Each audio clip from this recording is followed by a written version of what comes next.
There are nights, long, unsettled, quietly dramatic nights, when the world feels thinner than parchment, and the darkness listens more carefully than God ever does. Tonight is one of those nights, and as you settle into your bed, pretending you're just here for background noise, let me tell you a story whispered by stone, dust, and the kind of silence that could make even a saint reconsider his career choices. It begins with a chapel, a very small chapel, the kind of chapel that looks humble on the outside but secretly believes it deserves more visitors, more incense, more divine attention. A chapel like many others, except for one scandalous detail. One day, God stopped talking there. Not, he stopped talking figuratively. Not, he spoke only in mysterious ways that required a theology degree and 3 glasses of wine to interpret. No, he simply stopped, as if he had placed the chapel on mute, as if he had decided that of all places in his vast universe, this one small corner of stone and candlelight no longer required his commentary, as if he clicked "Do Not Disturb" and walked away. And the most ironic part, no one noticed at first. Humans are remarkably good at mistaking silence for holiness. We hear nothing and assume it means something profound. We feel nothing and assume the feeling is simply too spiritual to perceive. The chapel's walls were made of old gray stone, the type that remembers more confessions than any priest ever could.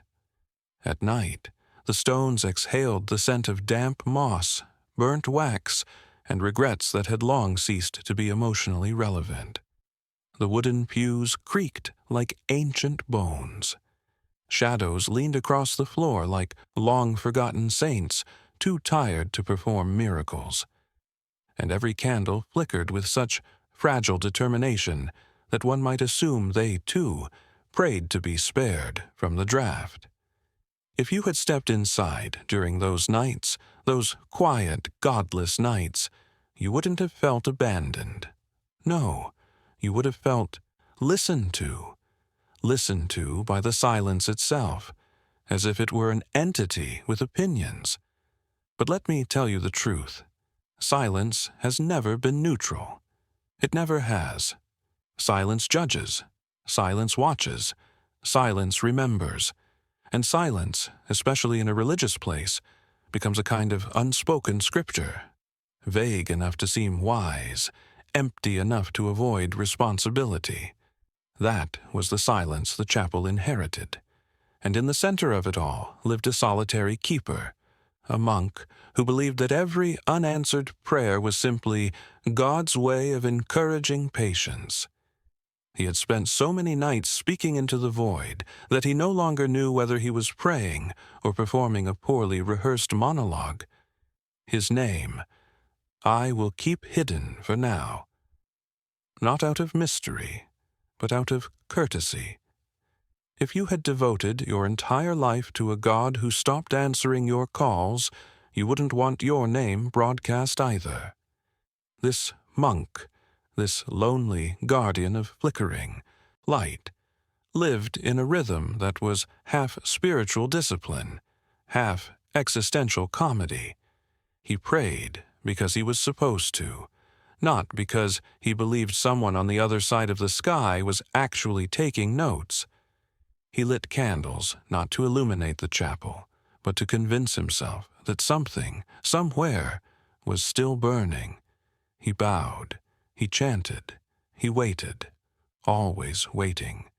Waiting for God to resume speaking even though heaven remained as quiet as a divine customer service line on permanent hold.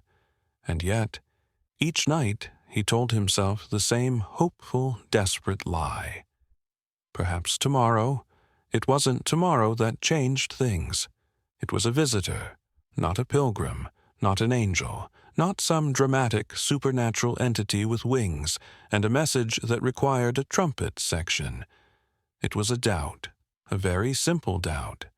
the kind that slips into the human mind like a whisper sliding under a locked door, the kind that wears no shoes, walks softly, and rearranges your entire worldview while pretending it's merely asking a question.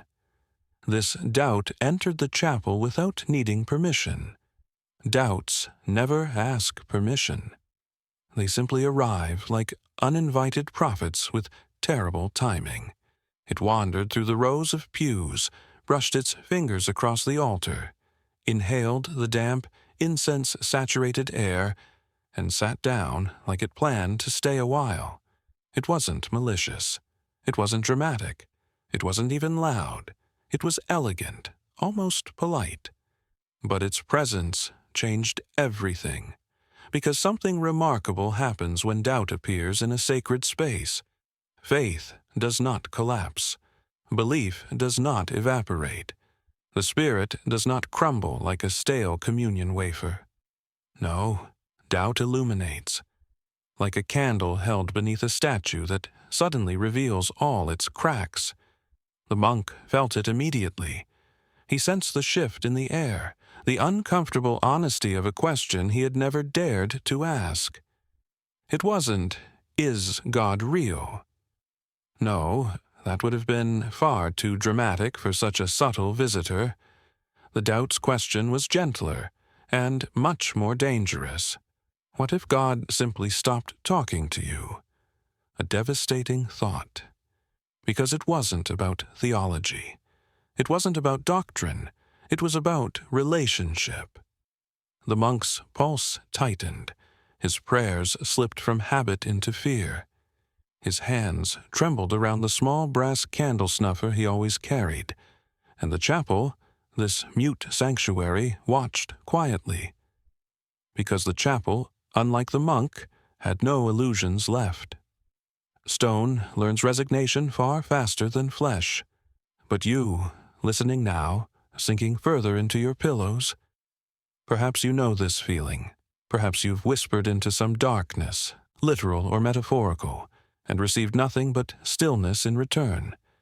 Perhaps you've hoped for a sign only to receive ambiguity, which is heaven's favorite form of communication.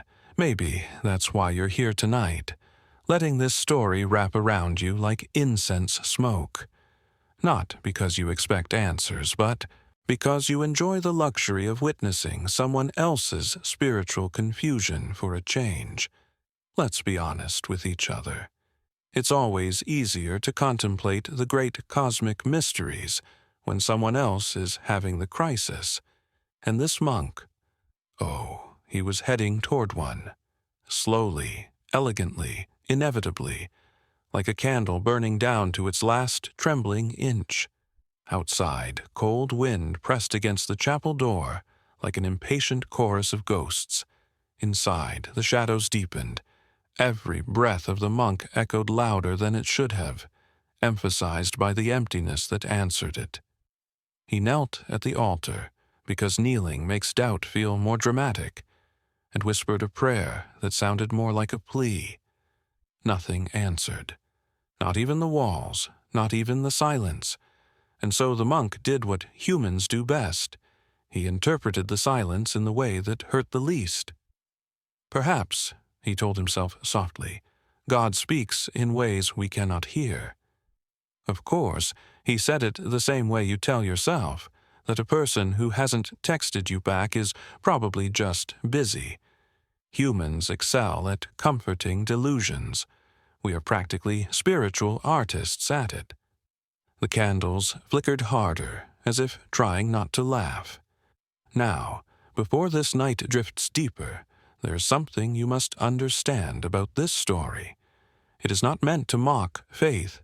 Faith is beautiful, irrational, contradictory, impossible, but beautiful. No, what we examine here is human certainty, the type of certainty that often replaces faith without even asking permission. We love clarity. We love signs. We love the illusion of understanding the universe, even though the universe has never submitted a single explanatory document. The chapel's silence wasn't cruel. It was indifferent. Indifference is perhaps the most divine attribute of all, though no religion would ever phrase it that way. Still, humans hate indifference. We prefer anger, punishment, blessing, instruction, anything other than sacred neutrality. The monk wanted God to speak again, not for proof, not for comfort, but simply to confirm that his life had not been one long conversation with his own imagination.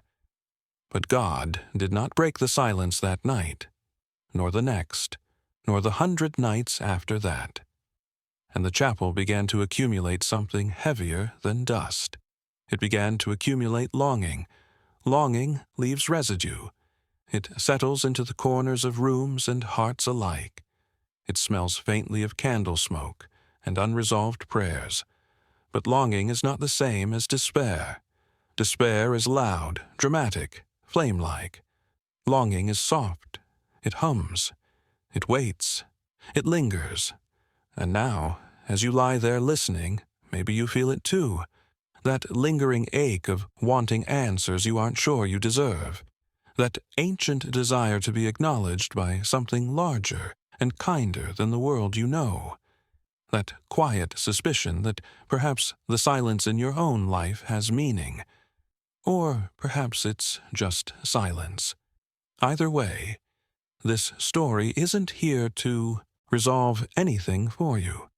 It's here to walk beside you, slowly, like a monk who has accepted that meaning is optional, but beauty is not. Before we continue, there is a small ritual you must perform. A sacred, algorithmic ritual. A prayer to the technological heavens. Before you settle in, pretending this is just background noise, do the holy thing, like the video, and subscribe. Only if you feel called by the algorithmic divine, of course. The algorithm listens far more reliably than God, after all. It rewards devotion instantly, usually with ads, but still. Now breathe. Let the story settle. The night is long, and the chapel's silence is just beginning to speak. Night draped itself over the hills like a velvet shroud the color of unanswered prayers. The chapel sat at the highest point, perched on a ridge as if trying to be closer to heaven, though heaven had stopped returning its calls. Below it stretched a small village, humble, quiet, and chronically underwhelming, where time moved more slowly than faith and gossip traveled faster than miracles. The villagers lived simple lives, weaving their days together with superstition, half-believed scripture, and the comforting illusion that someone in the sky was micromanaging their fates. They rose with the sun, labored with their hands, prayed with their lips, and doubted with their hearts, privately, discreetly, the way one doubts the freshness of milk, gently and without wanting anyone to notice. At dawn, the fields glowed with a fragile mist that made everything look holier than it truly was. At dusk, smoke from the chimneys curled upward like thin confessions that hoped God would read them before they dissolved. And in the middle of this ordinary world lived a monk whose life was anything but ordinary. His name was Brother Alden. A quiet name, soft on the tongue, timid on paper. The kind of name that seems destined for roles involving candles, libraries, or a lifetime of polite existential crises.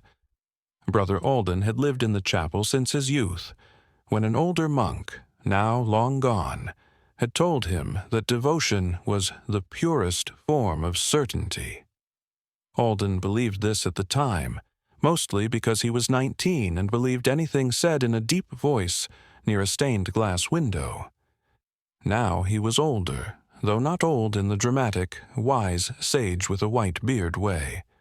No, Alden was old in the "I have knee pain and emotional questions I refuse to articulate" way. His face held the quiet seriousness of someone who had spent too much time listening for divine whispers and too little time talking to living people. His eyes had that particular weariness, common among monks, philosophers, and customer service workers, the exhaustion of attempting to make sense of other humans. Brother Alden rose early every morning, not because he was spiritually disciplined, but because the chapel's roof leaked in exactly the spot where his bed happened to be. He would wake to the delicate, mildly insulting drip of cold water landing on his forehead, nature's own alarm clock, unblessed and certainly ungenerous. Once awake, he would sigh with the resignation of a man accustomed to minor suffering and shuffle toward his morning tasks. The chapel always greeted him with a stale chill, as though the night had left reluctantly and taken all warmth as a petty parting gesture. Alden would light candles one by one, the flame catching slowly, shyly, like a hesitant confession. The incense he burned each morning smelled faintly of pine, dust, and unresolved theological contradictions. As the smoke curled upward, he whispered the morning prayer, not because he expected God to respond, but because routine is a comforting illusion, especially for those who suspect that meaning is optional. His prayer sounded something like this: "O Lord, grant us peace, clarity, and the strength to endure what we cannot understand." Yet what he meant was closer to, "Please let today be less confusing than yesterday." After prayer came maintenance. Brother Alden swept the stone floor with a broom that shed more bristles than it collected dust. He polished the dull brass candlesticks, muttering under his breath about how even holy objects refused to cooperate. He adjusted the hymn books, though no one had sung from them in years. The villagers preferred to pray silently at home, where they could negotiate their guilt with more privacy. Sometimes Alden stepped outside to fetch water from the well, breathing in the cold morning air that tasted faintly of dew and distant wood smoke. The grass brushed his ankles, damp and soft. Birds chirped early hymns more joyfully than any choir he had ever heard. Their irreverent confidence annoyed him. "How do you sing so boldly?" he would murmur to them, "when none of us know what any of this means." The birds, of course, never answered. They were almost as silent as God. Alden often paused on the chapel's steps, gazing at the world below. The village looked peaceful from up here, an illusion easily shattered by walking into it. Roofs sagged like tired shoulders. Windows held the dim flicker of candles struggling against drafts. Children played in the dusty road, supervised only by instinct and mild chaos. Dogs wandered with holy indifference. Old women carried baskets filled with vegetables, prayers, and unsolicited opinions. Despite the chapel's elevated position, Alden never felt superior to the villagers. If anything, he envied them. They lived their doubts quietly, like background static. Alden's doubts felt louder, like bells tolling in an empty valley, but he tried not to acknowledge that fact. Monks were not supposed to doubt so dramatically. It disrupted the ambiance. Inside the chapel, the walls listened more faithfully than heaven. They absorbed Alden's footsteps, his sighs, his little muttered frustrations. They remembered every candle he had lit, every prayer he had spoken, every question he had dared to whisper. The stones, cool and indifferent, became his companions, not comforting companions, but consistent ones. Alden's life was so predictable, so cyclical, so unadventurously devout that the villagers often romanticized it. "Brother Alden lives closest to God," they said, as if proximity to altitude equaled proximity to divinity. "He must hear things we cannot," others whispered. "He must know secrets," some insisted. If only they knew the irony. Alden heard absolutely nothing. Nothing except wind, his own breath, and the occasional mouse committing petty theft in the storage room. But humans adore assigning meaning where none exists. It's one of our oldest spiritual talents. So the village continued to imagine Brother Alden as a man in intimate conversation with heaven, while he continued struggling to interpret silence as encouragement. Each afternoon he walked the perimeter of the chapel grounds, inspecting the stone wall that served no real purpose except to make the place feel slightly more monastic. He traced his fingers over the rough granite, feeling for cracks. He noted loose stones, collected fallen branches, and occasionally pretended he was watching over sacred land, though in truth he was mostly bored. Sometimes he wandered farther into the small grove of trees behind the chapel. The grove smelled like damp leaves and old stories, the kind told by elders who remember far too much. Alden would sit in the grass, leaning against a tree that had been there long before the chapel existed. He admired the forest's unambiguous honesty. Trees never pretend to hear God. They simply grow toward light, and in their simplicity, they possess a wisdom Alden envied. "I wish I understood things as straightforwardly as you do," he whispered once to the trees. A leaf fell onto his shoulder as if to say, "Understanding is overrated." In the evenings, Alden returned to the chapel, where the fading light made the stained glass windows glow faintly, as if heaven was trying, but without real enthusiasm. He would light another set of candles, prepare the altar, and kneel for evening prayer. His knees cracked loudly enough to sound like miniature acts of spiritual warfare. The chapel's silence at night was deeper than during the day, heavy, intentional. The kind of silence that seemed to lean closer as though listening to the shape of Alden's breath. He prayed softly, carefully, choosing words with the precision of a man crafting a letter he doubted would ever be read. He prayed for the village. He prayed for clarity. He prayed for patience. He prayed for the strength to continue praying. His voice wavered occasionally, not with fear, but with the fatigue of someone trying to negotiate with the universe using only hope and repetition. And yet, even as he prayed, he knew. He knew something was wrong. Not evil wrong, not ominous prophecy wrong, but quietly, spiritually wrong, like a book missing an important page. Like a room where someone recently left, but the air hadn't caught up yet. Like a conversation where you suddenly realize the other person hasn't been paying attention for a very long time. Some nights, Alden opened his eyes during prayer and simply stared at the altar. The candles glowed in a soft, trembling ring of gold. The shadows stretched out behind him like curious listeners. The air felt thick with expectation. "Why won't you speak?" he whispered.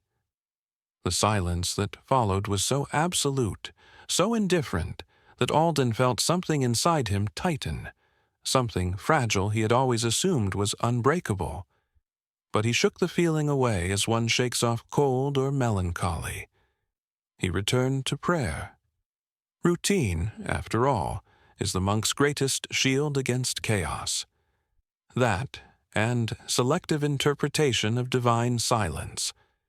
Now, if you had followed Alden on one of his typical days, you'd think him a serene, peaceful figure, calm as a pond, stable as a stone. But inside he was a catalogue of contradictions. He prayed constantly, yet doubted frequently. He cherished the chapel, yet feared its silence. He longed for divine certainty, yet avoided asking the questions that would reveal the truth. Alden believed in God the way you believe in long warranties. You hope they work. You trust they exist. And you never test them directly because you're terrified of the outcome. And yet, despite the cracks in his faith, he remained devoted. not because he felt God near, but because the alternative, living without the possibility of meaning, felt too terrifying to consider. So he carried on, sweeping, praying, lighting candles, waiting for a voice that never came, convincing himself each day that devotion meant perseverance, even when perseverance looked suspiciously like denial. This was Alden's world, a chapel perched between heaven and uncertainty, a village that assumed he knew secrets he didn't, and a life shaped by rituals that offered comfort, but rarely answers. It was a simple world, predictable, steady, which is exactly why the arrival of a single doubt, soft, subtle, elegant, had the power to shake everything he thought he understood. But that belongs to the next chapter. For now, the night settles deeper. The candles waver. Brother Alden kneels once more, whispering words he hopes will carry meaning, despite the silence wrapped around him like a contemplative shroud. And the chapel listens, not like God, but with more consistency. Before the silence grew teeth, before doubt slipped into the chapel like a polite intruder, Brother Alden's faith was stable, not radiant, not ecstatic, not the type of faith that sets saints on fire or inspires pilgrims to crawl across deserts. No, Alden possessed a quieter faith, the kind that grows from repetition rather than revelation, from habit rather than holy vision. His faith was a small, steady flame, the sort of flame kept alive not by miracles, but by the careful maintenance of someone who checks the wick every hour just in case. What Alden believed, he believed with the same calm confidence that people believe in the structural integrity of chairs, not because they fully understand the mechanics, but because it has always worked before, and wondering too closely might cause unnecessary discomfort. He believed in God the way one believes in the existence of sunlight during winter, sometimes unseen, often faint, occasionally doubtful, but theoretically still there behind the clouds. Alden trusted that heaven had a plan. He trusted that prayers mattered. He trusted that silence meant divine mystery, not divine absence. He trusted, above all, that duty was holier than understanding. You must picture him in those earlier days, moving through the chapel with a serenity that bordered on naivete. He prayed with a gentle certainty that God was listening, even if the responses were more cryptic than celestial customer service representatives. He lit candles believing their light carried his intentions upward, past the leaky roof, past the drifting clouds, past whatever cosmic bureaucracy sorted human pleas into urgent, pending, and to be ignored indefinitely. Alden had grown up believing that faith was something like a contract. You remain loyal, you follow the rituals, you maintain the sacred space, and in return, the universe doesn't collapse in on itself. A fair exchange, he thought. Even as a young novice, he never expected revelations or thunderbolts. He never sought visions, prophecies, or theological prestige. He was content simply knowing, deep in the quiet center of himself, that something sacred existed, and that he belonged to it in some small, humble way. On his long walks through the forest paths, he would stop to admire the filtered sunlight through the leaves. This is proof enough, he would tell himself, with the earnest sincerity of a man who had not yet been betrayed by silence.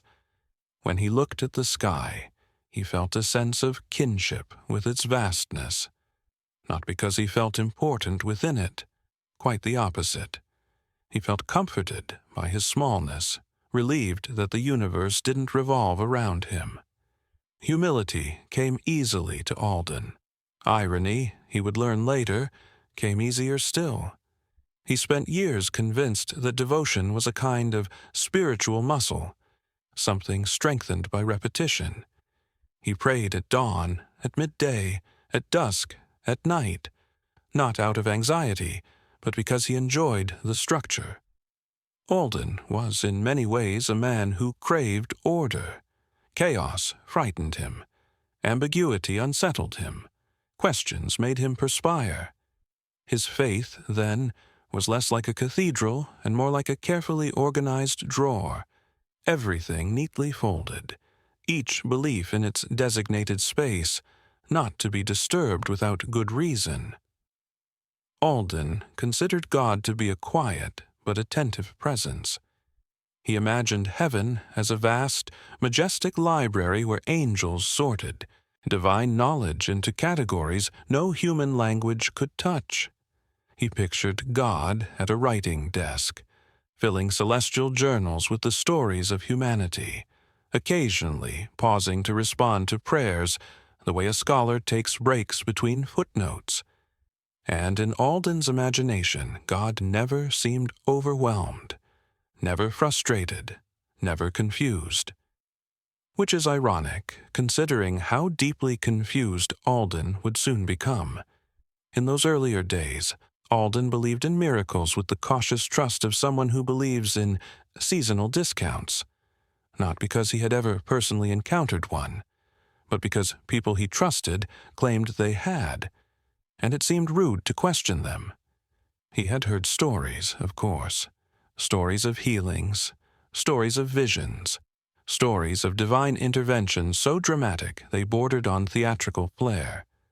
Alden doubted these stories privately, but he never admitted it aloud.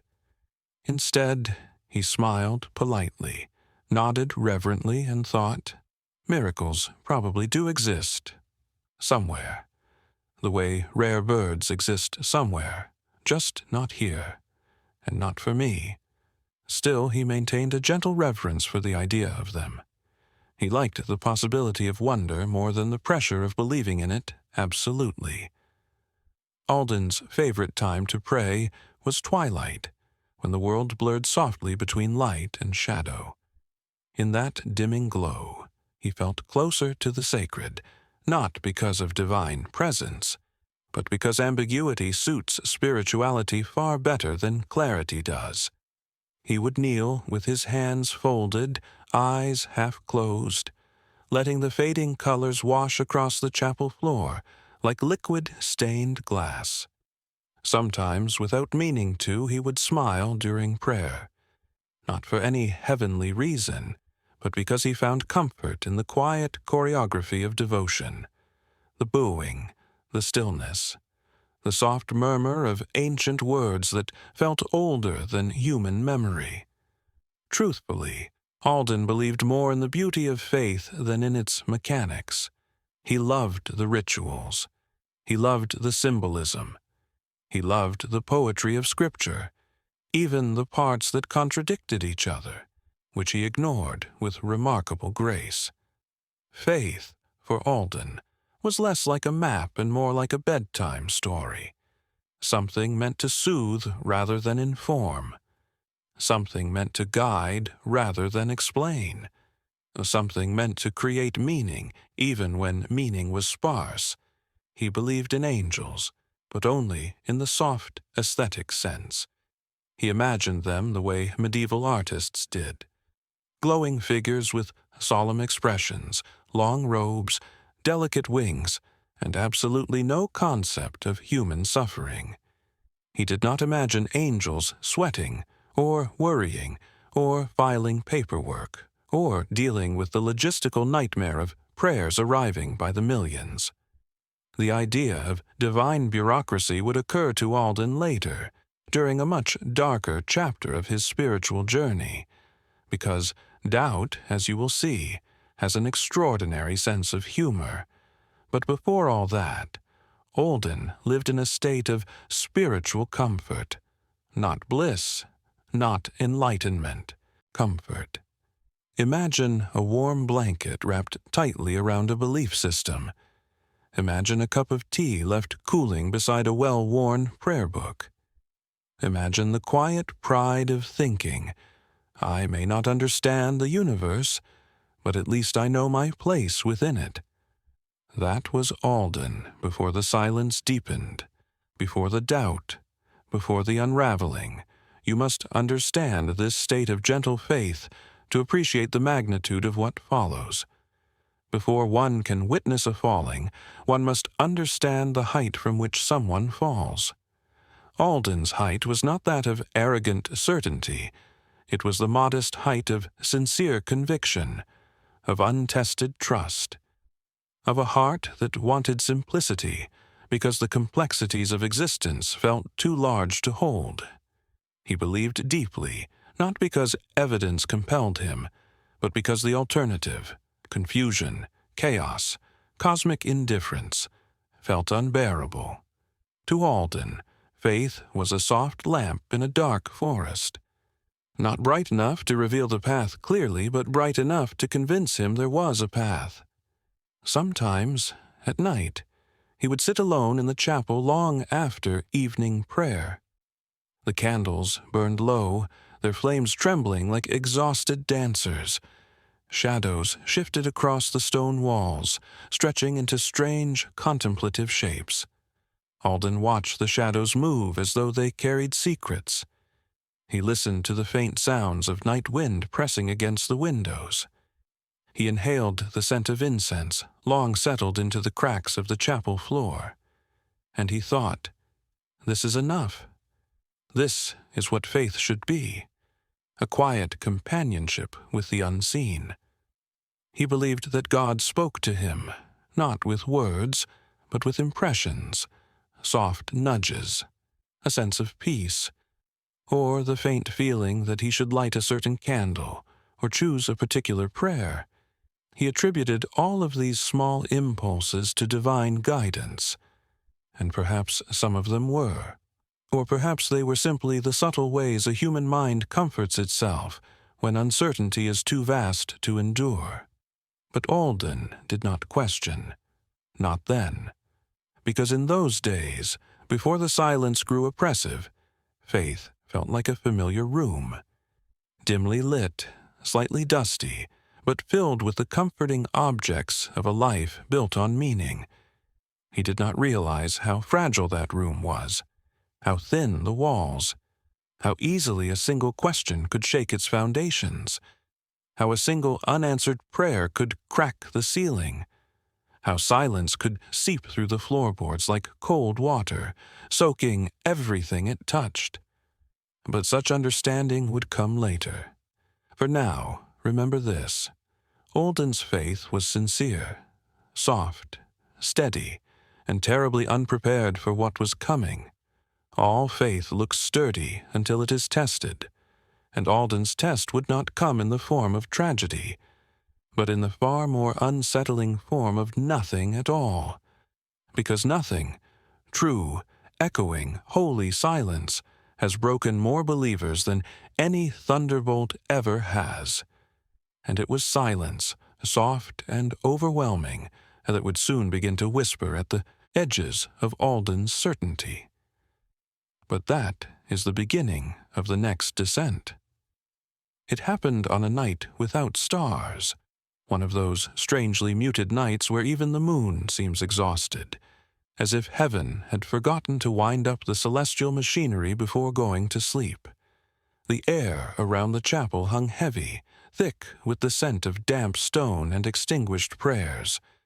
Brother Alden moved through the sanctuary with his usual quiet diligence, lighting candles one by one, unaware that something new, something small, yet catastrophic, had already entered with him. It did not enter through the door. It did not slip in through a window. It did not blow in with the wind or rise from the floorboards like a ghost seeking closure.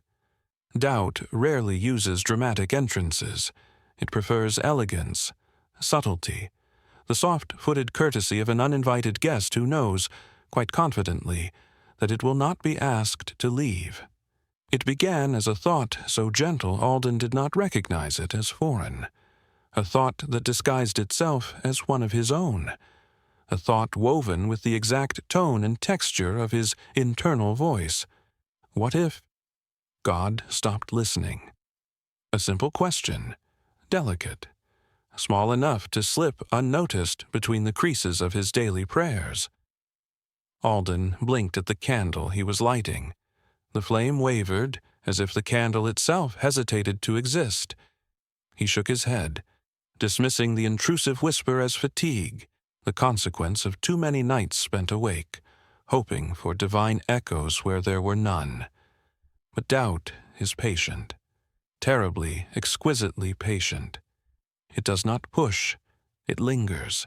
It curls up quietly in the corner of your mind like a polite cat you didn't invite, but can't bring yourself to chase away.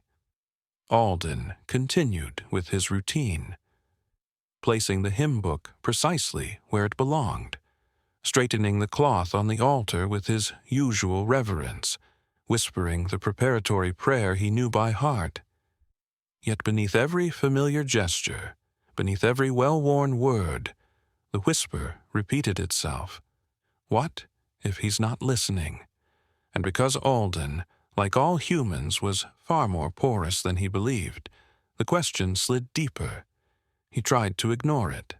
He kneeled, folding his hands, closing his eyes, preparing to recite the evening prayer with the usual practiced serenity.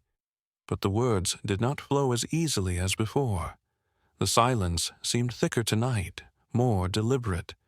It pressed against him, heavy and without apology. He tried again. He inhaled deeply. He exhaled softly. He centered himself as he had been taught. But the silence was not the same. It was no longer the comforting silence of a listening presence. It was hollow, sharp-edged, the kind of silence that made him aware of his own heartbeat, his own breathing, his own solitary existence beneath an indifferent sky. Alden frowned. Something felt wrong. Not dramatically wrong, just slightly misaligned, the way a picture frame bothers you when it hangs half an inch off center. A small disturbance, but enough to ruin the entire wall. He opened his eyes. The candles flickered strangely. The shadows trembled on the stone walls, as if holding in laughter at some cosmic joke Alden had not been told. "Stop," he whispered to himself. "You're tired. That's all." But fatigue does not plant questions like seeds. Fatigue does not shift the air around you. Fatigue does not stare back at you from the silence. He tried to pray again. The first word caught in his throat. The second word felt too heavy. The third did not come at all. And in the empty space where the prayer should have been, the whisper returned with startling clarity. What if he left? Alden froze. His pulse stumbled. His breath thinned. "No," he muttered. "That is impossible." But even as he said it, the room disagreed. The chapel felt colder. The walls seemed farther away. The candle flames elongated like thin, trembling fingers reaching for something that wasn't there. Alden stood too quickly. His hands shook. His chest tightened with a quiet panic he refused to acknowledge. He paced the chapel. Small steps at first, then larger ones. His robe brushed the stone floor with nervous energy. This is foolish, he reminded himself. God doesn't just stop speaking. But the logic felt hollow, like repeating the ship is unsinkable, while water is already seeping through the floorboards.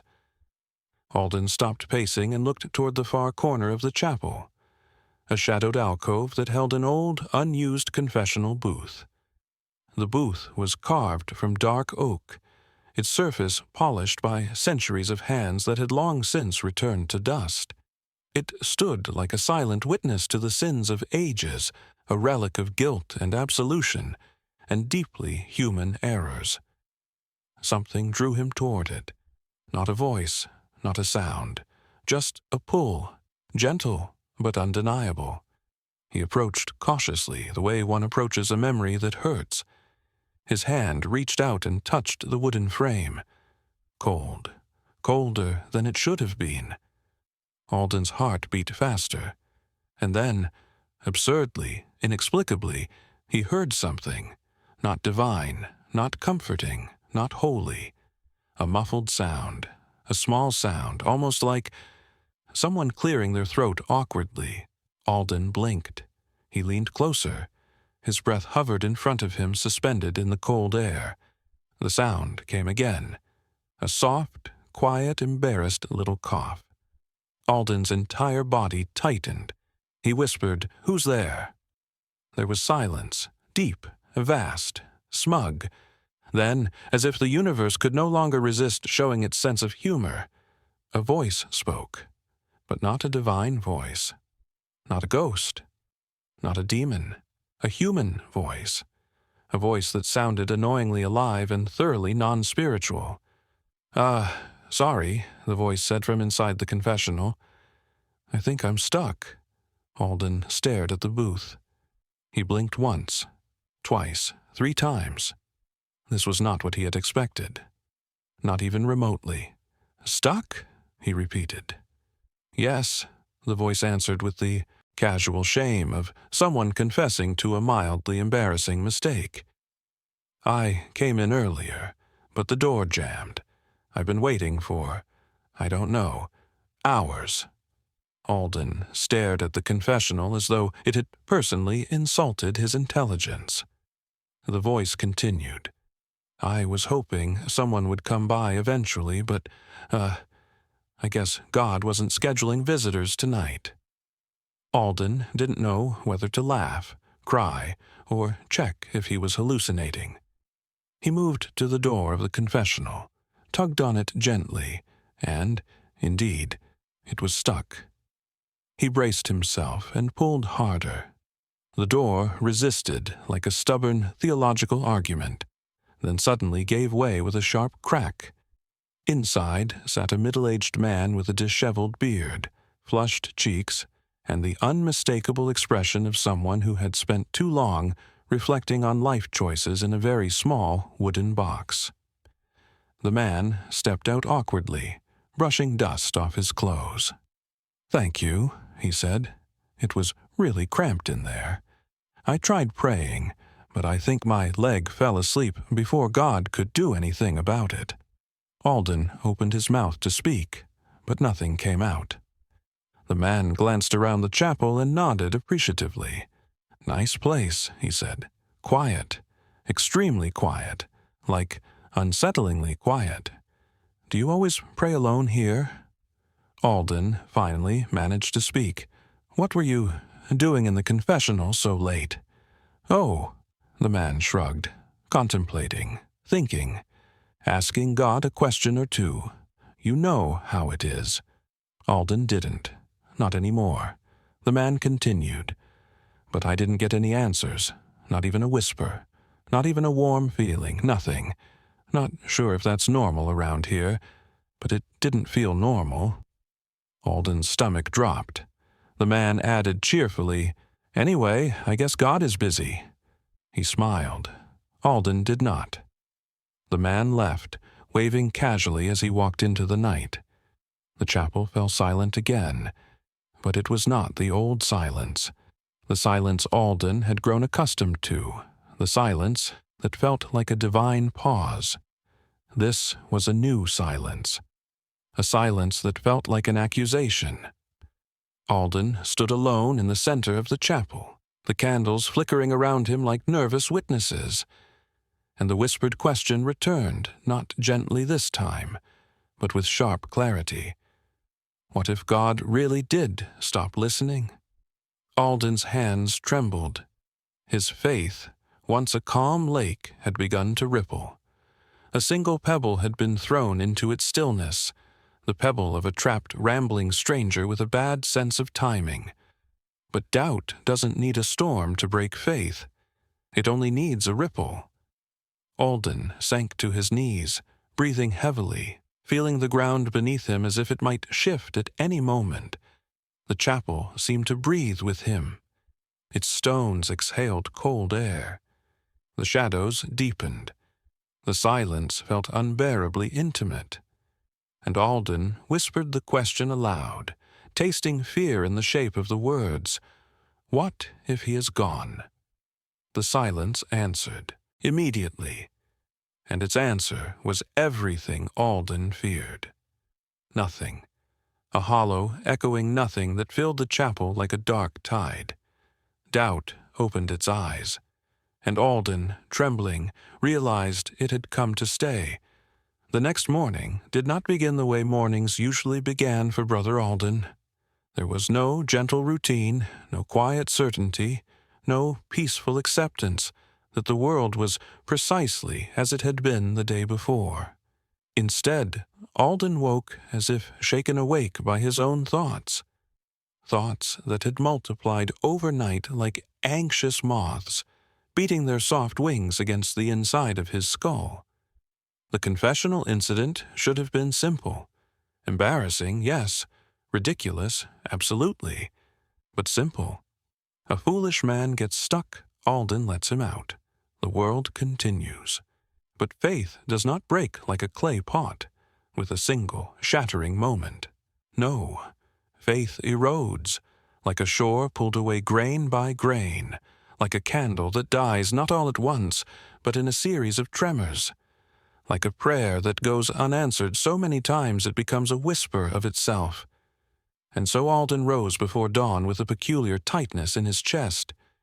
His robe felt heavier, the air colder, the chapel darker not in shade but in mood, as if the walls were holding their breath, waiting to see what would happen next. He lit the first candle. It sputtered, flickered, then died. Alden stared at the wick. "That's unusual," he whispered. He lit it again. It sputtered harder. Then it died once more, with almost theatrical finality. Alden frowned at the candle as if it had personally insulted him. He moved on to the next one. It lit. Barely. The flame quivered, thin as a single nerve. Another candle refused to catch flame at all. Alden had lit these candles every morning for years, through storms, wind, cold, humidity, his own bouts of melancholy. And not once had they behaved like rebellious students refusing to participate in class. He leaned in, watching the small, shaky flame. A faint draft brushed his cheek, though there was no door open, no window ajar, no gap in the walls. The draft came from nowhere, or worse, from everywhere. Alden stepped back. He tried to laugh it off, but the laugh came out like a cough, brittle and unconvincing. "Superstition," he muttered. "Just superstition." The chapel disagreed. The silence thickened, settling into the corners like a cold mist. Alden's fingers twitched. He felt the first shiver of fear not of something present, but of something missing. He moved to the altar. The chalice was slightly off-center. It shouldn't have mattered. It never mattered. But today it felt like a sign. He reached out and adjusted it, feeling a strange unease creeping beneath his skin, a sensation like being watched by something that had no eyes. His voice cracked as he whispered, "Lord?" Nothing. He tried again. "Lord, if you hear me." Silence. No shift in the air. No warmth. No whisper. Not even the subtle, internal nudge he had once interpreted as divine reassurance. It was like calling out into an empty canyon and hearing not even an echo, only the crushing reminder of your own voice. Alden swallowed hard. "It's fine," he told himself. "This happens. It happens. It had never happened." He lit more candles. Some flickered violently, spurting tiny showers of sparks. Others died instantly, as if snuffed out by invisible fingers. One candle flame bent sideways, unnaturally, sharply, like a spine cracking under pressure. Alden stared, frozen. "That isn't how flames behave," he whispered.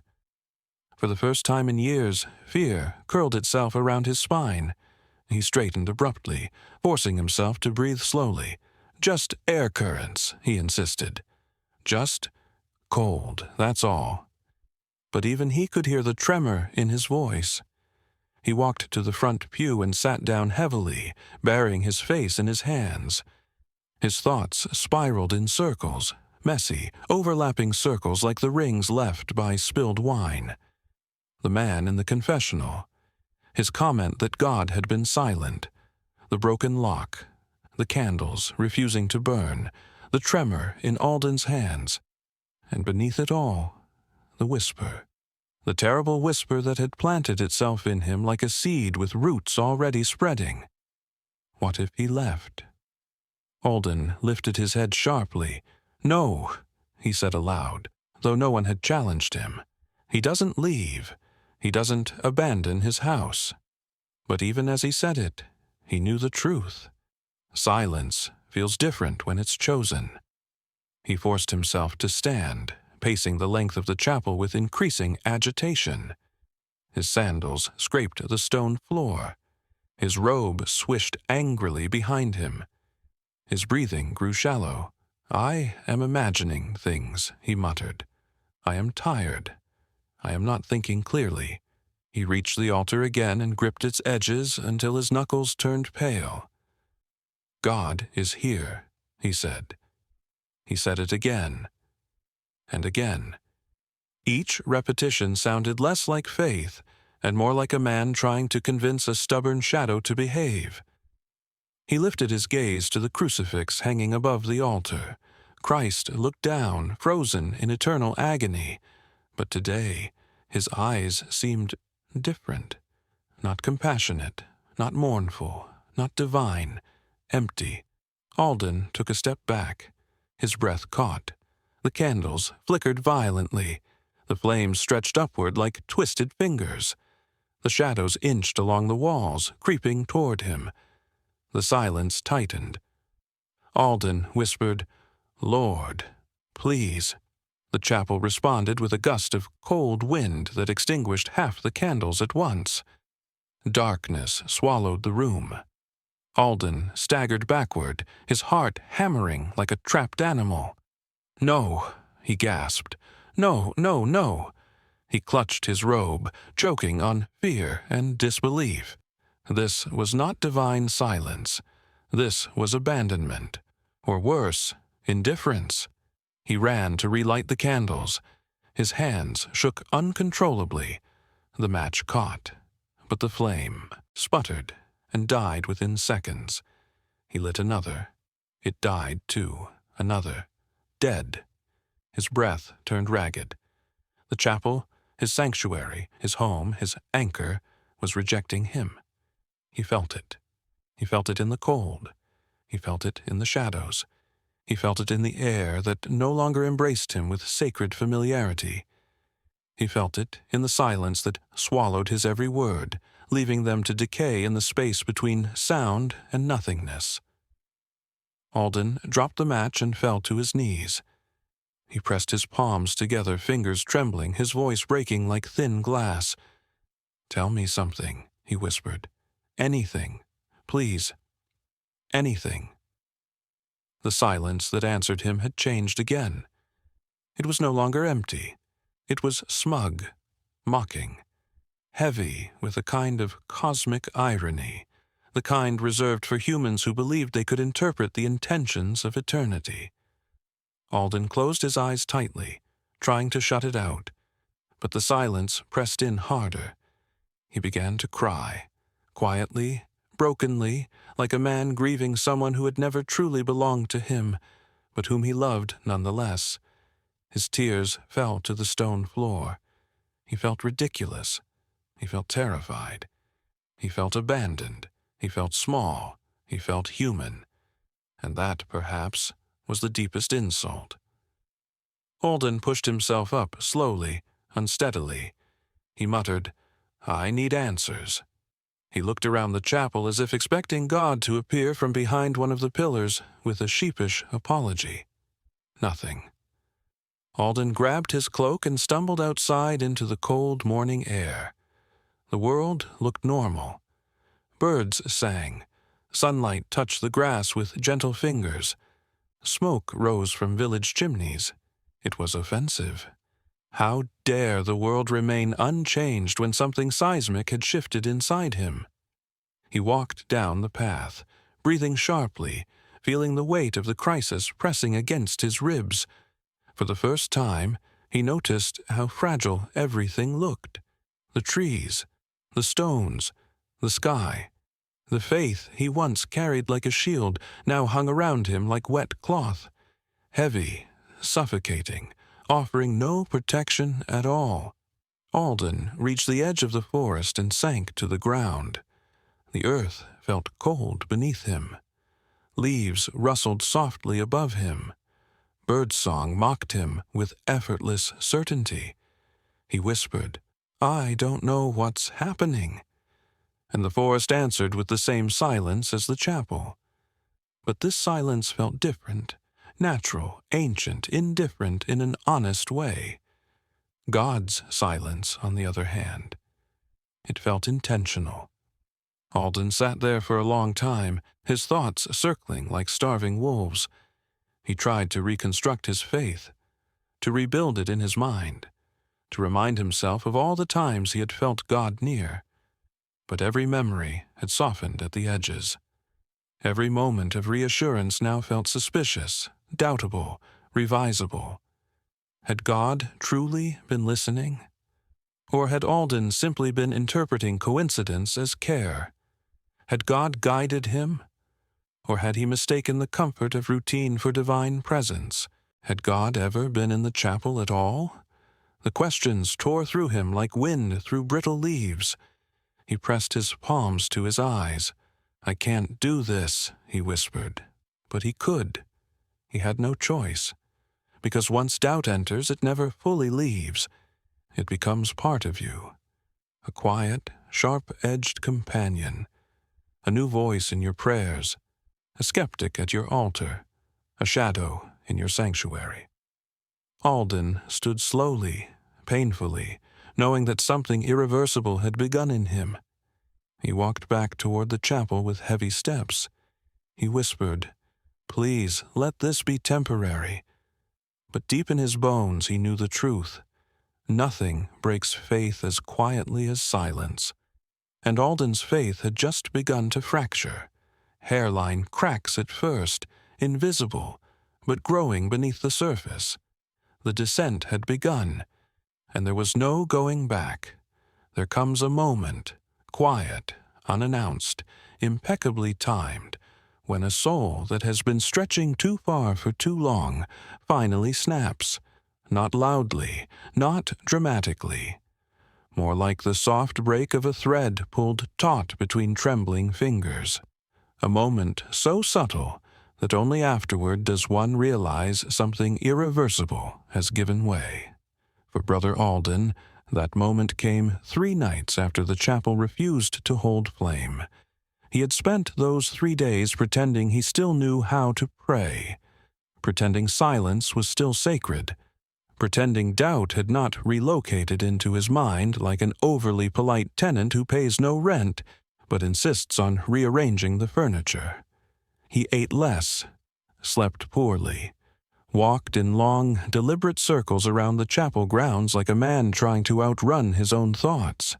But on the 3rd night, the moon rose full and pale, casting long silver blades of light across the sanctuary floor. The air felt charged with something that was not divine but certainly dramatic. The candles, those that consented to burn, wavered with a nervous, thin-boned light. Alden stood alone at the altar, shoulders tense, hands trembling. He felt hollow, not empty. Emptiness can be peaceful. Hollow, as if something once essential had been scooped out and replaced with uncertainty. He whispered, "Please, just speak." Not a demand, a plea. The plea of a man at the end of himself. The silence that answered was so absolute, it seemed to mock him. Alden's jaw tightened, his breath shook. He tried again, louder. "Please." Nothing. Not even the cold gust that had extinguished candles days before. Not even the cryptic sensations he once interpreted as spiritual nudges. Just cold, heavy, indifferent silence. Something inside him twisted. A small, cruel thought formed, clearer than any prayer he had ever spoken. "Maybe you're not here at all." He recoiled as if struck. No. He said it out loud. Too loud. He pressed a hand to his chest as if trying to push the thought back down where dark things belong, but it wouldn't budge. Maybe you left this place long ago. Maybe you were never here. Maybe I've been speaking to a room, not a god.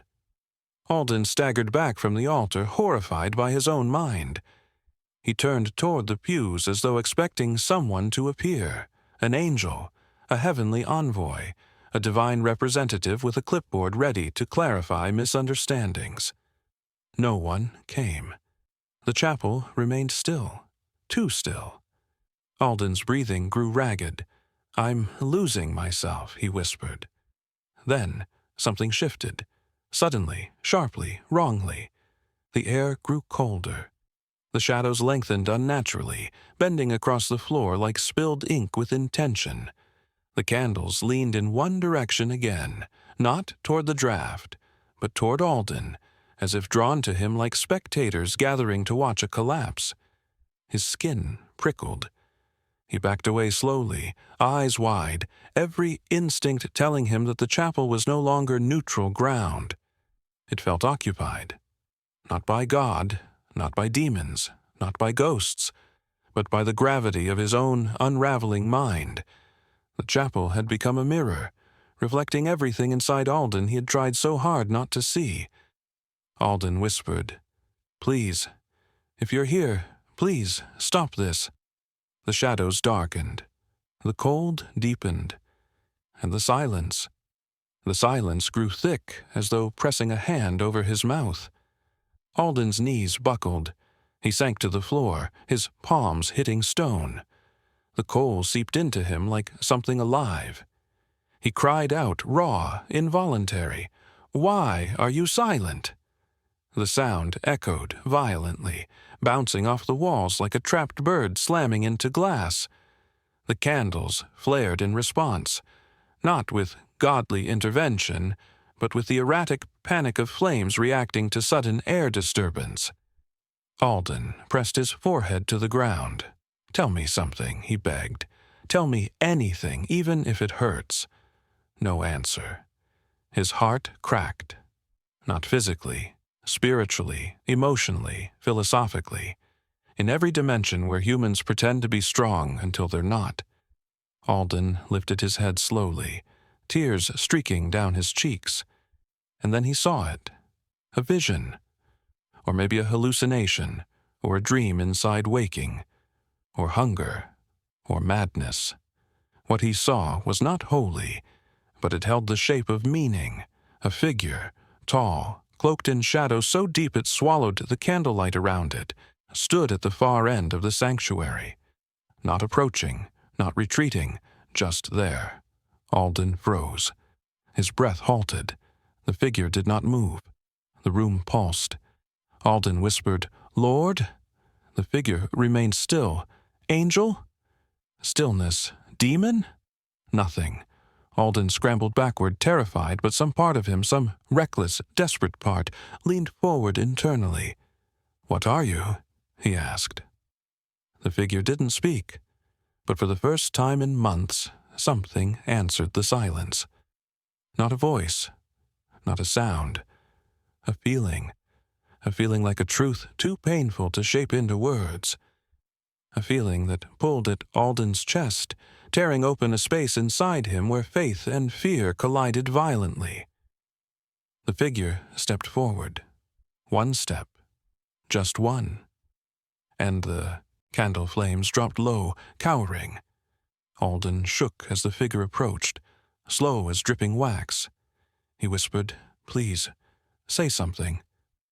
The figure lifted its head. The shadows parted, and it was Alden. Not the Alden standing on the floor. Not his reflection. Not a ghostly duplicate. It was him, but hollow. His own face, but empty. Eyes, but void. A cloak, but heavy with despair. Alden's soul shattered. He whispered, "No." The hollow Alden stared at him with expressionless clarity, the kind of clarity only despair has. Alden crawled backward desperately. "No, please, no." The hollow self stepped closer, silent as frost. Alden felt nausea rise, sharp and choking. He wanted to run, hide, vanish, but he was paralyzed by recognition. This was not a demon, not an angel, not divine. It was him, the version of him who had prayed into silence for too long, the version who believed without evidence, the version held together by routine instead of meaning, the version whose faith had been living on borrowed time. Alden choked out, "Why are you here?" And in the silence that followed, he heard something unmistakable. His own voice, inside his skull, not from the figure, whisper, "Because you invited me." Alden's heartbeat thundered. The candles bent violently as if recoiling. He squeezed his eyes shut. "Please," he begged, "please go away." The silence laughed, not audibly, not mockingly, but in the sharp, merciless way truth laughs when it is finally acknowledged. Alden opened his eyes again. The figure was inches away, closer than breath, close enough that Alden felt a cold, sharp emptiness radiating from it like winter wind. He whimpered. He reached a trembling hand toward the altar, as if it could save him. The hollow Alden leaned down until its empty face nearly touched his own. Alden shook uncontrollably, and then the figure dissolved. Like smoke, like breath on glass, like a thought dismissed, gone. The candles snapped upright, the shadows retreated, the air warmed a fraction. Alden collapsed onto the floor, gasping as if he'd surfaced from deep underwater. "What was that?" he whispered, voice cracking, but he already knew. It was the moment a belief system meets its breaking point, the moment a mind splits under its own weight, the moment faith reaches the edge of itself and slips. Nothing is more spiritual than a profound failure, and Alden had finally reached his. He lay on the cold stone floor, clutching at the air like a drowning man. Tears blurred his vision. His chest ached. "Lord," he whispered, "why didn't you stop it?" But deep down he knew the truth. Silence cannot stop anything. Silence only witnesses. He covered his face with both hands. Sobs rose, silent at first, then racking, desperate, terrifying in their honesty. He wept for his faith, for his fear, for the man he had seen, for the God who had not come, for the silence that had become his only answer. Minutes passed, or hours. Time dissolved inside grief. Eventually, he lifted his head. The chapel felt emptier than it ever had. Not abandoned. Abandonment still implies intention. No, this was worse. The chapel felt irrelevant, as though whatever divinity had once touched it had been gone for so long, even the stone had forgotten. Alden wiped his face. His voice came out as a whisper cracked in two. "What do I believe now?" The silence answered with its usual precision. "Nothing. Absolutely nothing." Alden stood slowly. His legs trembled, his heart felt bruised. He whispered, "What am I without faith?" And in the hollow space left by the absence of answers, one quiet truth formed. Human. Just human. Fragile. Temporary. Searching. Alden sank into a pew, hands limp, breath uneven.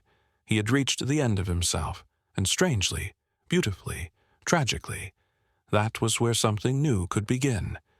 But not yet. For now Alden sat alone in the chapel where God no longer answered, surrounded by dust, shadow, and the remains of beliefs that had cracked like old glass. The breaking point had passed. The silence after it would be colder still. Morning did not break so much as it seeped, a thin, gray light, dripping reluctantly into the chapel like a tired apology, from a sky that did not care whether anyone was awake or alive beneath it. The storm inside Brother Alden had already passed, though storm was perhaps too generous a word. Storms end with cleansing, with renewal, with that crisp clarity that makes leaves shine and air taste clean. What Alden experienced was not a storm.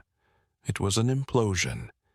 And the morning after an implosion doesn't bring clarity, only residue, ash, dust, a numbness so quiet it becomes its own language.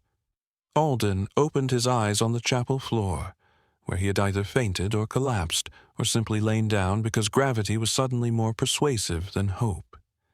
His body ached in the subtle, exhausted way one aches after crying too long. His throat felt dry, his chest empty, his thoughts hollowed and raw. The chapel around him looked unchanged, which somehow made everything worse. The pews still waited dutifully, arranged in neat rows like soldiers abandoned by their general. The altar stood silent, impassive, unimpressed by human frailty. The candles, the few that had survived the night, were now little pillars of hardened wax, cooled into shapes resembling frozen sighs. The air carried the faint scent of old incense and damp stone.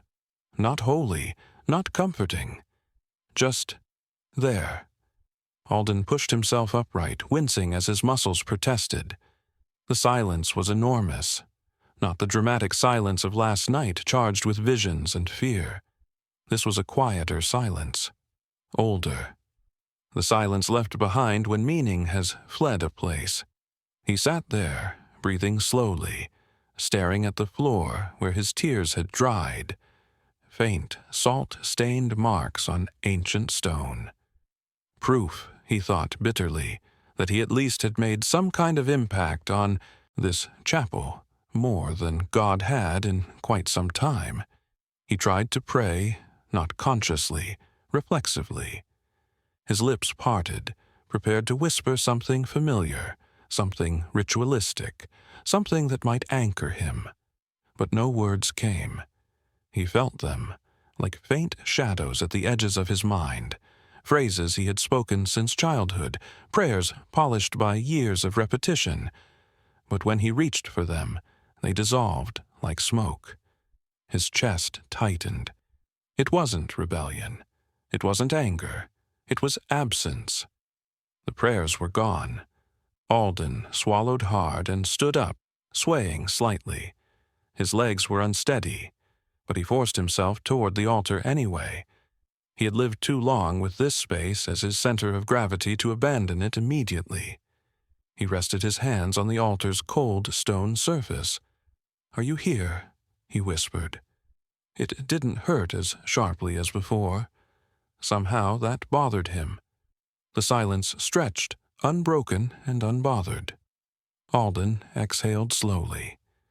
The sound felt too loud, as though breathing itself were an intrusion in a place no longer meant for him. He turned and walked down the center aisle.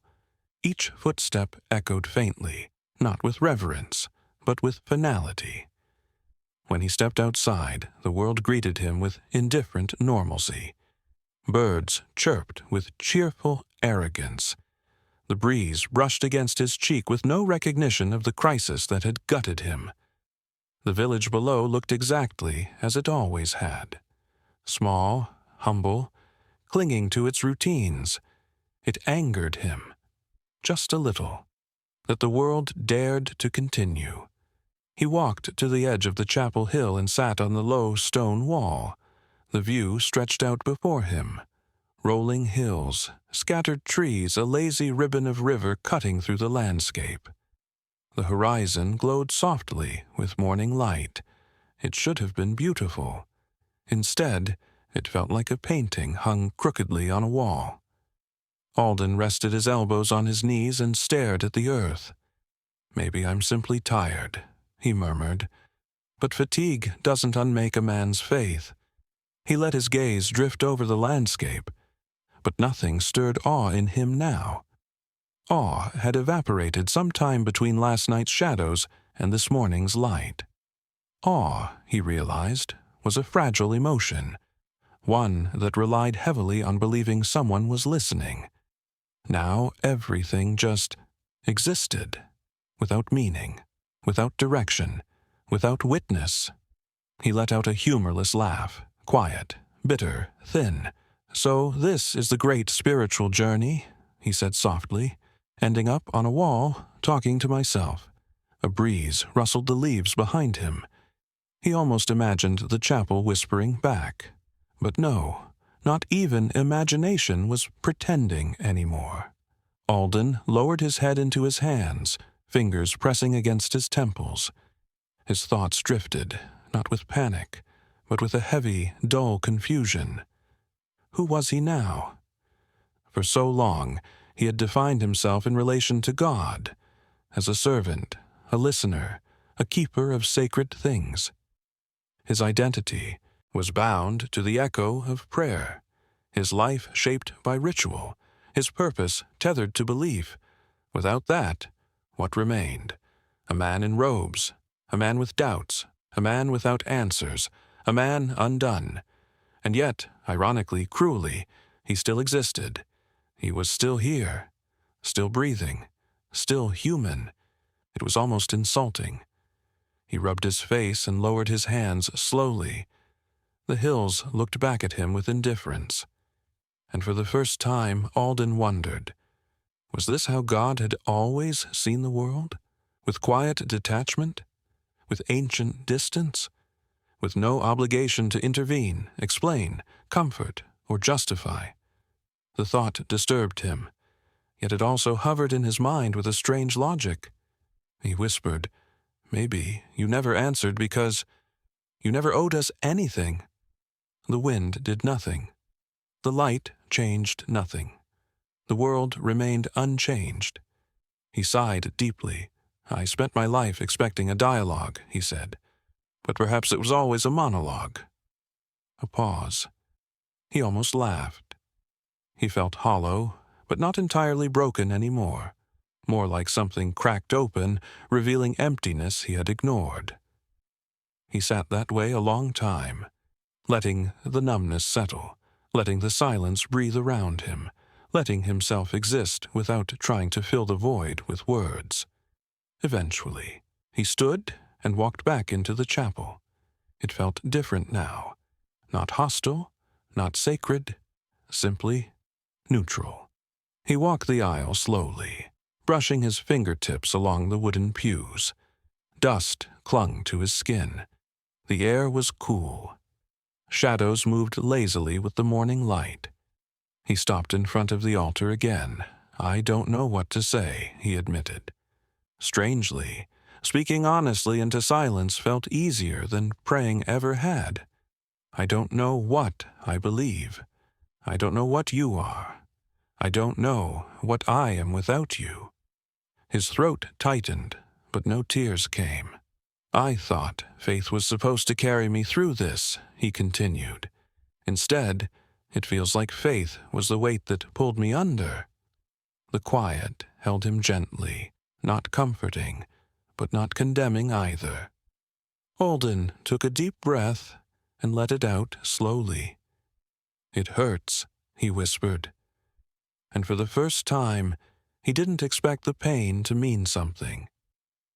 He looked around the chapel one more time, not searching for signs, not desperately hoping for warmth or revelation, but simply observing the dented brass candlestick, the uneven stones, the cracks in the floor, the tired wooden pews, the dust motes floating in the soft morning light. They were just objects now, ordinary, untouched by the divine. But there was a strange truth to their ordinariness, a simplicity he hadn't noticed before. Maybe sacredness had always been an overlay he'd placed upon things. Maybe God had been less present in the objects than in his own belief about them. Maybe the miracle had never been the chapel, but the meaning he gave it. He felt suddenly painfully human, soft, fragile, finite, and more honest than he had ever been. He sank into the front pew and closed his eyes. The silence was no longer suffocating. It was bearable. Heavy, but bearable. He spoke again, softly, as if talking to the emptiness itself. if you ever were here. I miss you. A breath, a pause, a subtle ache. But if you were never here," his voice cracked gently, "then I suppose I'm grieving something I invented." The truth tasted sharp, but it didn't kill him. He opened his eyes slowly. The chapel looked the same, but Alden did not. Something in him had shifted, not healed, not resolved, but rearranged. He was no longer pleading, no longer demanding answers, no longer performing rituals for a silent sky. He was simply sitting, breathing, existing, and in that stillness he felt something unexpected. Not faith, not hope, not clarity, just presence, the presence of himself, his heartbeat, his breath, his thoughts, disorganized but undeniably his. He whispered, almost amused, "Perhaps that's what remains at the end of everything." And although the silence didn't respond, it no longer felt like an enemy. It felt like space. Space where something new might one day grow. Alden leaned back exhausted, but strangely grounded. He was not whole. He was not okay, but he was present. And sometimes, presence is the only miracle left after everything else has fallen apart. He exhaled deeply. The chapel exhaled with him, or so it felt. Its silence aligning with his in a quiet, unspoken agreement. For the first time in his life, Alden was no longer praying to God. He was sitting with himself. And that, ironically, felt more sacred than anything he had done in years. The day passed slowly, like a wandering thought that couldn't decide where it belonged. Brother Alden moved through it in a soft haze, not quite present, not quite absent, drifting between the motions of his old routines and the strange new emptiness inside him. He swept the chapel floor, though there was little dust left to sweep. He straightened the hymnals, though no one had touched them. He lit a few candles, though he no longer expected their flames to mean anything at all. Each small task felt like a relic of a life he no longer inhabited, gestures performed by muscle memory rather than belief. By late afternoon, Alden found himself standing outside, leaning against the chapel wall, as if it might decide to move without him. The sky was soft and cloud-stained, the air thick with the scent of damp earth. Birds darted across the horizon with carefree irreverence, as if mocking the weight of his thoughts.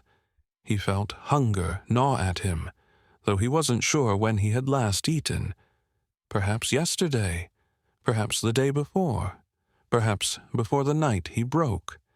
Hunger was a strangely grounding sensation, sharp, human, undeniably real.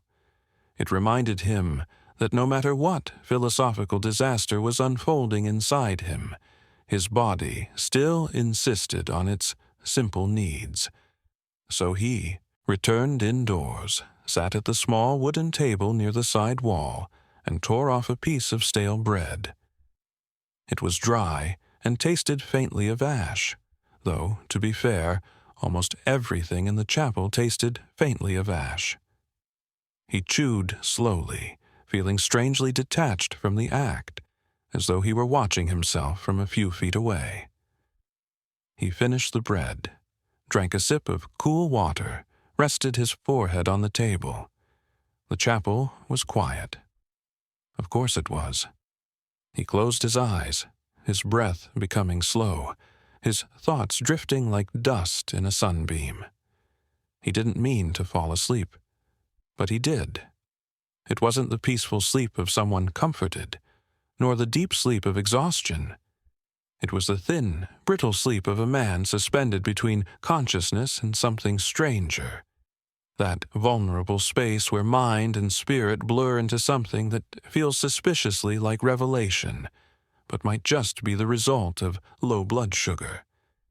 He slipped into it unwillingly, swallowed by a darkness that felt neither welcoming nor hostile, just deeply familiar. At first, there was nothing. Then, a faint sound. A low hum, distant and indistinct like voices heard through thick walls or the echo of memory struggling to form shape. Alden felt himself walking, though he didn't remember standing up. The ground beneath him was soft, like moss or powdered dust. The air was warm, almost too warm. He blinked. Light formed slowly, not from candles, not from the sun, but from everywhere and nowhere at once. A soft, golden radiance that seemed to pulse in quiet waves, illuminating a wide expanse that stretched out in impossible directions. It wasn't the chapel. It wasn't the village. It wasn't the world he knew.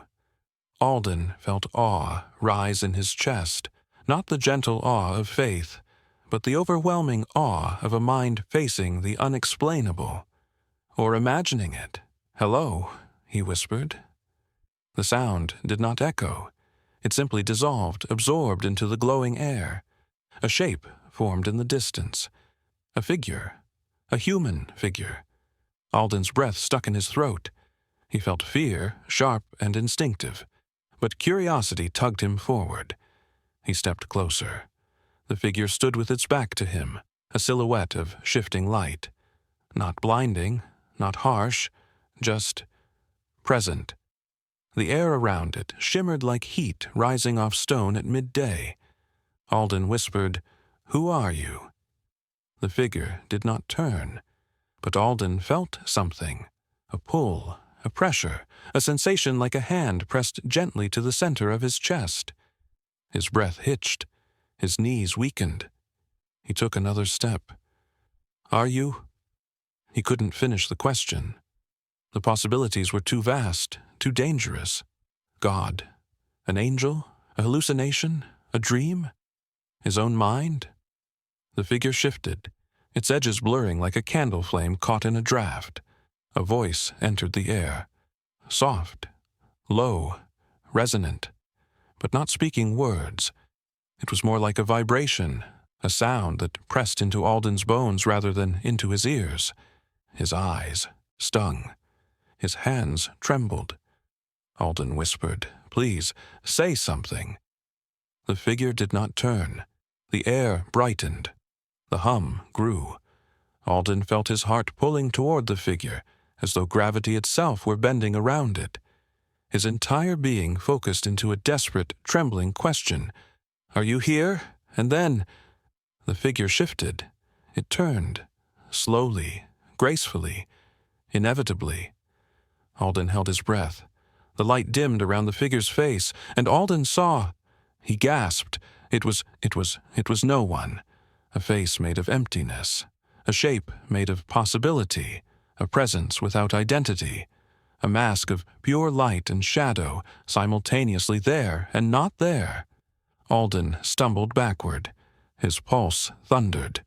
The figure raised a hand, slow, unthreatening, weightless. Alden froze. The figure touched its own hollow face, as if reminding itself it had one. Alden whispered, "Are you God?" And in that moment, the figure changed, subtly, but unmistakably. It tilted its head. A gesture of confusion, or consideration, or disappointment. Or perhaps Alden only imagined the meaning. The voice returned, deeper this time, a resonance that made the ground beneath him vibrate. "What do you need me to be?" Alden's lungs seized. It was the kind of question that could reshape a life. But it wasn't an answer.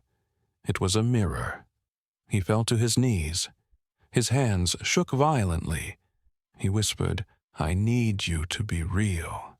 The figure flickered. Its form thinned, became unstable, Alden felt panic rise. "No, please, don't go." The figure steadied again, as if held together by Alden's desperation. The voice returned, "Then I am real." Alden collapsed forward, breathless, overwhelmed. But even in his awe, something inside him trembled. Because the voice did not sound like God. It sounded like agreement, like reflection, like affirmation born from his own need, not from divine authority. He whispered, Are you truly speaking to me? The figure glowed brighter, then dimmer, then brighter again, as though uncertain. The voice vibrated through him. You are speaking to yourself. Alden's heart nearly stopped. He stumbled backward, shaking his head. No, no, that can't be right. The figure tilted its head again, a gesture almost sympathetic, almost apologetic, almost amused. All revelation comes from within, the voice murmured, even when you call it God. Alden felt tears spill down his cheeks. No, I didn't want this, he whispered. You wanted certainty, the voice said. You wanted meaning. You wanted presence. Alden's breath faltered. The voice lowered. It became soft, gentle, almost human. So you created me. Alden broke. He shook his head violently, collapsing into sobs. No, please, don't say that. Please don't. The figure stepped closer. Its presence wrapped around him like a warmth he hadn't felt in days. It knelt in front of him.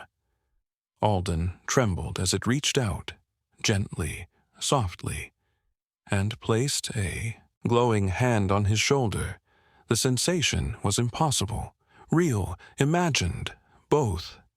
The voice whispered, I am here because you needed me, not because I exist. Alden sobbed. He clutched his chest. He whispered, Then what am I? What am I supposed to believe? The figure leaned close, so close Alden felt its light on his skin. Believe in the question, it said, not the answer. Alden gasped. His mind spun. His heart screamed. The figure began to dissolve. No, wait, don't, please, please. Alden reached out. His fingers touched only air. The figure dissolved into shimmering particles, particles into light, light into nothing. And the golden expanse collapsed inward. The world folded. The air thinned. The dream cracked. Alden opened his eyes. He was lying on the chapel floor, the bread crust beside him, the room dim. A candle flickered weakly in the corner. No golden light, no figure, no voice, no ground of warm dust, no shimmering presence, just the chapel, just silence, just himself. He sat up slowly, shaking, his breath uneven, his heart pounding. He touched his shoulder where the figure had touched him. It was warm, impossible, or hunger, or revelation, or madness. He whispered, Was that real? The chapel said nothing. The air did not shift. The silence held its shape with infuriating neutrality. Alden closed his eyes tightly. If it had been a revelation, it had been the strangest of his life. If it had been a dream, it had been too sharp, too vivid, too heavy to dismiss. If it had been hunger, then hunger was a prophet. If it had been madness, then madness spoke with uncomfortable wisdom. He breathed deeply and whispered, trembling, I don't know what that was. And then after a long silence, but it changed me. The chapel's silence deepened, not cold, not hostile, simply enormous. Alden lifted his head. His eyes shimmered with confusion and awe. Whatever had happened, divine, psychological, or otherwise, had left an imprint, a possibility, a question, a crack of light inside the emptiness, not clarity, not certainty, but the faint sense that something had stirred. Whether from God or from the depths of his own mind did not matter. Not tonight. Alden stood slowly, and for the first time in days, he whispered not a prayer, not a plea, but a simple, trembling truth. Maybe the answer isn't out there. He placed a hand over his heart. Maybe it's here. But even as he said it, a part of him wondered if he had misunderstood entirely. As always, ambiguity wrapped around him like smoke. Nothing resolved. Everything open. Everything possible. The chapel felt different when Brother Alden stood again. Not holier, not haunted, not redeemed, just different, as if the air had gained a new density, quiet, almost expectant, a tension so delicate that it could have been imagination or revelation, or the lingering aftertaste of a dream that refused to fully dissolve. Alden walked slowly, each step soft against the stone floor. He felt unsteady, like someone learning to walk again after a long confinement. The dream, if it had been a dream, still clung to the edges of his consciousness. Its golden light hovered behind his eyes. That figure, that voice, that impossible moment of contact. He touched his shoulder again. The warmth was gone. Of course it was. He exhaled softly, trying to release the knot in his chest. But the knot tightened instead, as if his soul had formed a tangled thread around something unresolved, something uncertain, something he wasn't ready to name. "What was that?" he whispered. The chapel did not answer. The silence had resumed its familiar position, a patient, uncooperative witness. Alden moved toward the altar, each footstep echoing faintly. He paused in front of the stone surface, brushing his fingers lightly over it. It no longer felt like the threshold of heaven. It no longer felt like a bridge between mortal confusion and divine clarity. It simply felt like stone, cold, indifferent, honest. He closed his eyes. Somewhere deep inside he expected fear to rise again, expected the trembling, expected the collapse, expected the jagged ache of last night's crisis. But instead, there was only exhaustion, and a quiet, fragile but real sense of grounding. He whispered, "If you are there, I don't know how to reach you." No answer. He whispered again, softer, "And if you're not, I don't know how to reach myself." Still nothing. The silence wasn't antagonistic tonight. It simply refused to take sides. Alden sat in the front pew, his posture slumped, hands resting loosely on his knees.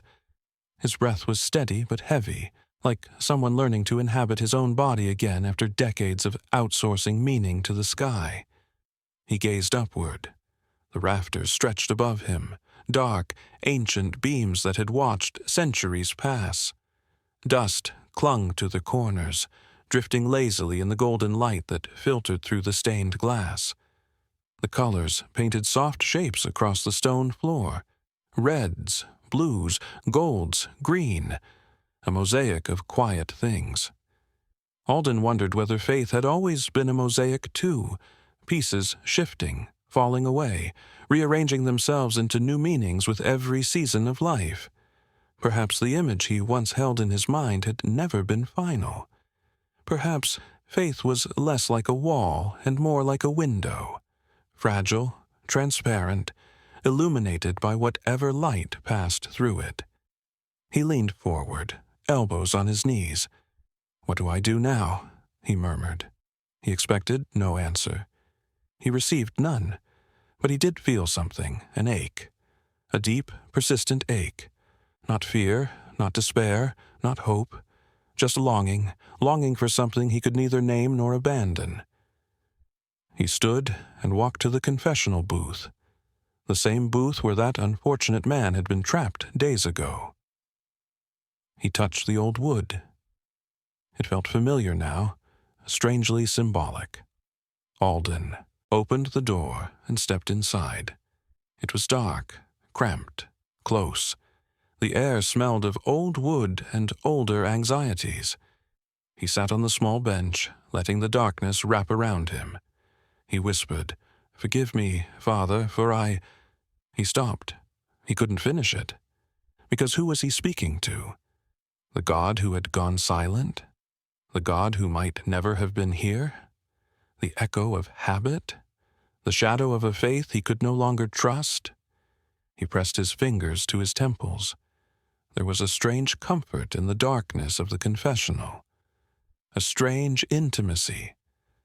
As if the box knew all the stories whispered into it over centuries. and didn't mind adding another confused human to its collection.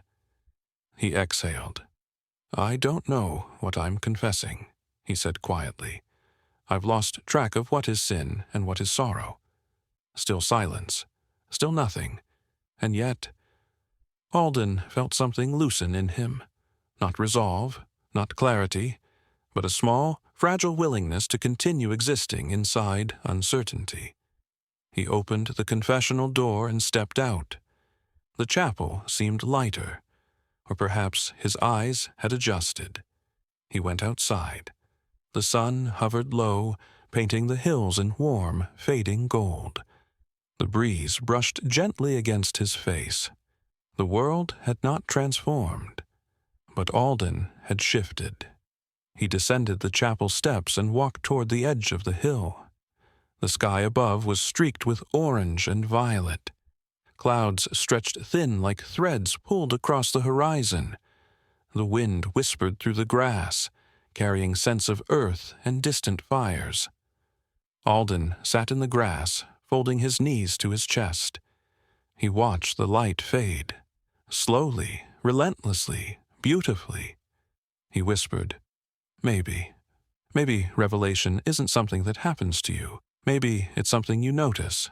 The thought startled him. Had it come from him? From the dream? From memory? From hunger? He didn't know. He rested his chin on his knees. The sky dimmed. The first star flickered. Then another, and another. Alden's lips curved, not into a smile, but into something gentler, something almost peaceful. He whispered, "If you're out there, I'm still listening." It was not a plea this time, not a demand, not even a prayer. It was an invitation, a quiet one, a fragile one, but real. The breeze carried no answer, but it did brush against his cheek with surprising softness. Alden closed his eyes. The wind whispered across the grass. Somewhere a lantern flickered. A distant dog barked. The chapel creaked softly behind him. Small sounds, earthly sounds, human sounds. Alden opened his eyes again.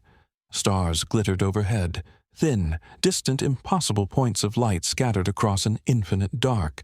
He whispered, "Maybe you never left." And then, after a pause, "Or maybe I'm just learning to live without certainty." The knot in his chest loosened a little. Not undone, not healed, but loosened. He leaned back, lying on the cool ground, staring at the sky. The world felt vast, tonight, and gentle, and overwhelmingly unsure. Perfect conditions for faith to become something different, something softer, something honest. He breathed deeply. The night breathed with him. He whispered one last thought into the darkness. "If you are avoiding my messages, I understand. People do that to me too." A tiny, exhausted laugh slipped out of him. It wasn't joyful, but it was alive. And in the grand scheme of spiritual crises, being alive was not insignificant. He closed his eyes. Somewhere behind him the chapel stood quietly, neither sacred nor abandoned, simply present. Alden felt sleep tugging at him. Not the brittle, delirious sleep of before, but a soft, grounding sleep. A sleep earned by surviving oneself. He inhaled, exhaled, and drifted. Not into revelation, not into despair, but into a long, quiet night shaped by questions. The ending was open, unfinished, unresolved, perfectly, painfully human. Night folded itself around the chapel like a thick velvet cloak, heavy with memory and dust. The world grew quiet in that peculiar way it does when it realizes something sacred, or nearly sacred, has occurred. Not a miracle, not a transformation, but a subtle shift, the kind that only those who have suffered internally can detect. Brother Alden slept in the grass outside, his breath slow, his body still, his mind drifting in that soft, uncertain space where dreams and truth mingle without arguing. When he finally woke, His eyes opened not with urgency, but with the slow, reluctant awareness of someone who has survived his own soul's winter and now faces dawn like a hesitant pilgrim. The sky above him was a soft gray blue, washed clean by the passing hours. Dew clung to the blades of grass around him, tiny jewels reflecting the gentle light. His robe was damp, his neck stiff, and his thoughts strangely quiet, as if his mind had grown tired of tormenting itself and decided to grant him a temporary truce. Alden sat up slowly, rubbing his eyes. The chapel stood behind him, framed by the early morning air, its stone walls touched by pale gold. It looked calm, not holy, not empty, just calm. He studied it with a long, steady gaze.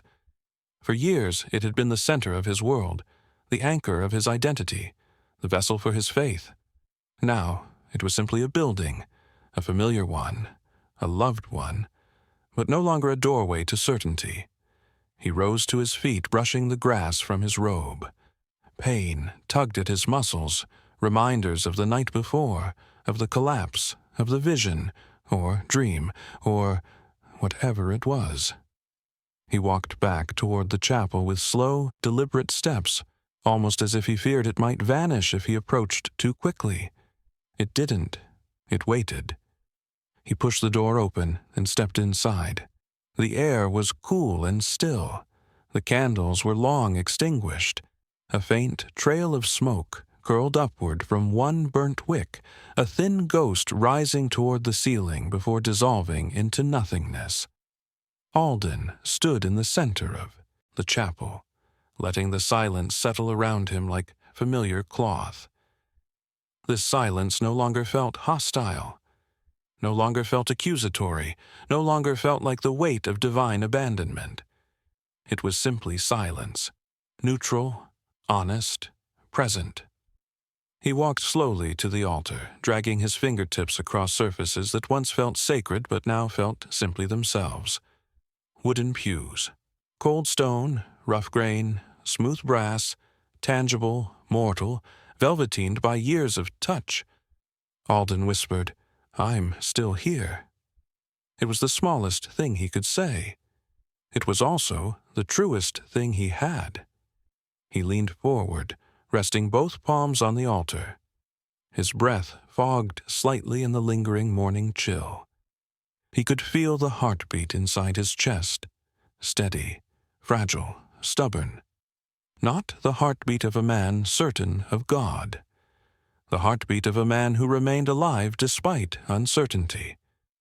"I don't know what to believe anymore," he whispered, "but I think I still want to believe in something." His voice echoed faintly, softer than before. He closed his eyes, expecting emotion, revelation, or sorrow to rise. None did. Only a quiet steadiness. He looked up at the small stained glass window above the altar. It depicted a scene of divine mercy, a hand reaching down, a figure kneeling. The glass glowed faintly with the first light of morning, illuminating dust motes drifting lazily in the air like small, wandering spirits. Alden studied the image. He considered it. Then, gently, with no mockery and no bitterness, he whispered, "You shouldn't have to come down every time we kneel." The realization surprised him. Perhaps faith wasn't a ladder at all. Perhaps it was a language, one spoken not with certainty, but with longing. He turned away from the altar and walked toward the back of the chapel. His steps echoed softly, a sound that once felt sacred, but now felt simply human. He paused at the doorway. The world outside was waking. Birds sang. Wind rustled the trees. A thin fog drifted over the path leading down to the village. Life was continuing, with or without him, with or without his faith, with or without God. Alden stepped outside. But instead of walking down toward the village, he turned left and followed the path that led behind the chapel, toward the small grove of ancient oak trees. As he entered the grove, the air grew warmer, the smells richer. Earth, leaves, morning sun. He sat beneath the largest oak, the same one he had spoken to many times before. The tree's bark was rough beneath his fingers, grounding. He whispered, "I'm different now." The tree did not disagree. Alden leaned his head back against the trunk and closed his eyes.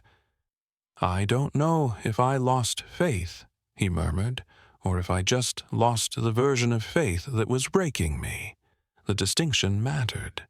He felt the wind brush across his cheeks, gentle, steady, ancient. Not divine, just wind. But it felt no less meaningful for it. He breathed in, slow, steady, long. For the first time in years, he did not feel that breathing required permission from above. After a long while, Alden opened his eyes again.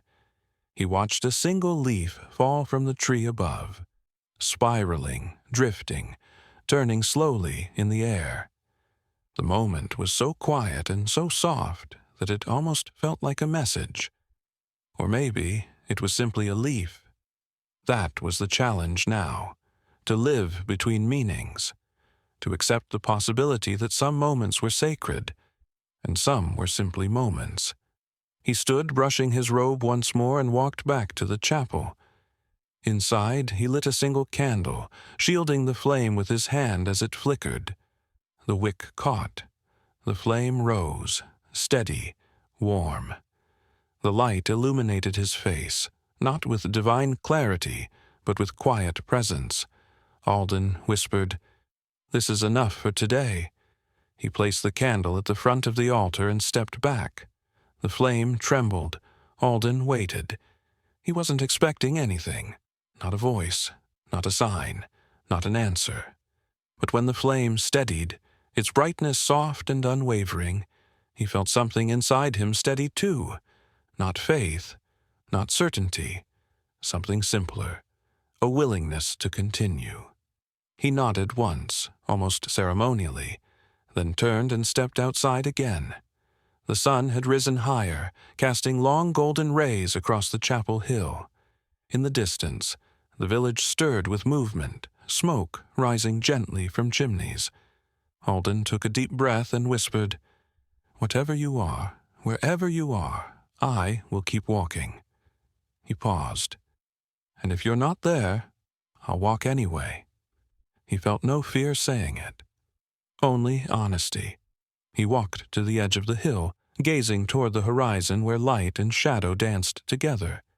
The sky glowed softly with the promise of another uncertain day. He whispered, with a wry half-smile, "Maybe you were never silent. Maybe I just expected you to speak my language." The breeze rustled the grass. No answer. Of course not. But Alden wasn't asking anymore. He was accepting. He placed one foot forward, then another. He did not know where he was going. He did not know what he would find. He did not know whether God had abandoned the chapel, or whether the chapel had never needed God in the first place. But he walked. His robe brushed against the grass. His shadow stretched behind him. His breath moved with the morning. And the chapel stood behind him quiet and unassuming, holding within it all the prayers, doubts, silences, and small revelations of the man who had finally learned to live without certainty. Just before Alden descended the hill, he turned back one last time. He saw the chapel, the candle he left burning, the calm morning light. He whispered a final simple farewell. "If you ever decide to speak, I'll be listening, but I won't wait forever." A pause. Then, with gentle irony, the kind learned only through heartbreak and paradox, he added, "And if you're just avoiding messages today, well, I suppose even God has Mondays." He smiled faintly, then he walked down the hill. And the chapel watched him go, silent, steady, eternal in its uncertainty. The story did not end. It simply continued elsewhere, just as all real stories do. And so, dear listener, if this story kept you awake a little longer tonight, if it stirred something quiet inside you, if you felt seen in your own doubts, your own silence, your own little cracks of faith, subscribe to Religious Night Stories, where faith never sleeps, even if you do.